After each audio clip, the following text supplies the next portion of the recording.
Where am I from? How many times do we get asked that question? I think what people are really asking is, why do you look the way that you look? It used to offend me. I was born in Canada, I was brought up in Canada, yet when I say I'm Canadian, you can see that on their face, that's not the answer they were looking for. So not only do I get asked the question, where are you from? My parents get asked this question very frequently as well. They both moved here when they were in elementary school, so they are very accustomed to the Canadian culture. Even when we go back to India and visit there, we still get asked this question, where are you from? Because although we are Indian and my parents were born in India, they can still tell that we've become accustomed to a different culture, and that's the Canadian one. So when we look at this question, where is the belonging for us?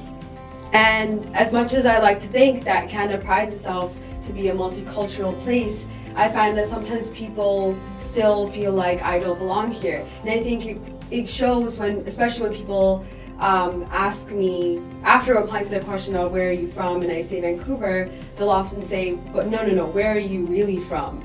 And I think that question frustrates me the most because it implies that I'm not from here. Really, today, in today's Canada, what does a Canadian look like?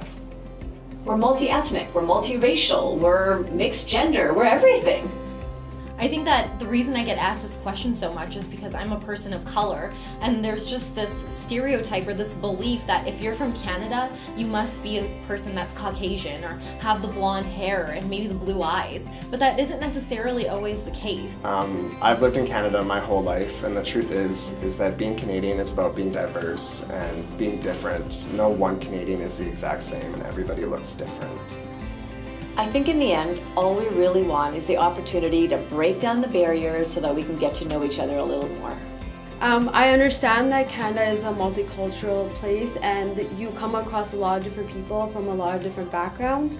So learning about and asking questions is great, but I think it's important to be wary of who you're asking. I think asking complete strangers can come off a lot more offensive than maybe asking a friend who can understand and who knows that you're not trying to offend them.